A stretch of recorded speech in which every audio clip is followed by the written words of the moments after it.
Lucky to live in a nation with one of the most advanced medical systems on the planet.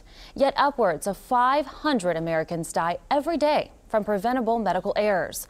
Michael Garofalo shares how one family's tragedy has motivated them to prevent it from happening in the future.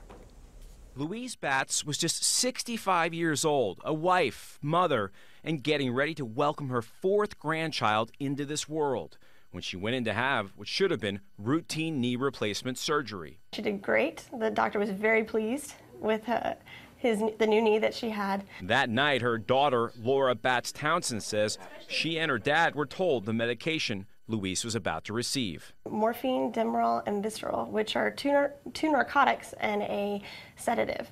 And we thought, wow, that's a lot of medication. The family asked she only receive morphine if she needed it, but she was still given all three. So by the time that my mom, those drugs were given to my mom, and nobody was there, and there was no monitoring on my mom, and we weren't there, you know, a catastrophe happens. At 3:15 a.m., the hospital called. She was lifeless, really, on the table. I thought she was had died.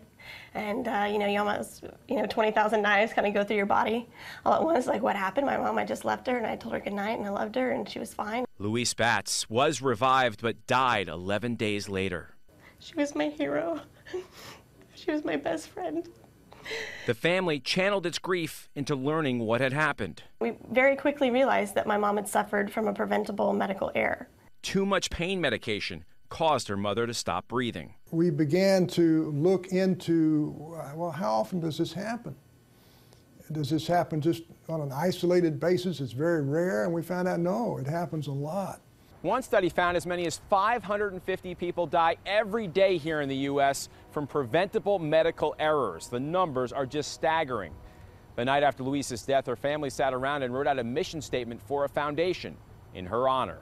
That mission, better communication between doctors, nurses, hospitals, and the patient and their family. We asked 1,000 questions that day, and we just didn't get lucky and asked the right one. With 5 doctors in the family, they thought their odds would have been better. A little more than a year ago, Louise's family published the Batts Guide, an educational tool to help you ask the right questions. And patient safety is really a team sport. It's doctors, nurses, but also family and patients need to be included in it as a team. The evidence is indisputable that if you engage patient and family, the outcomes are better.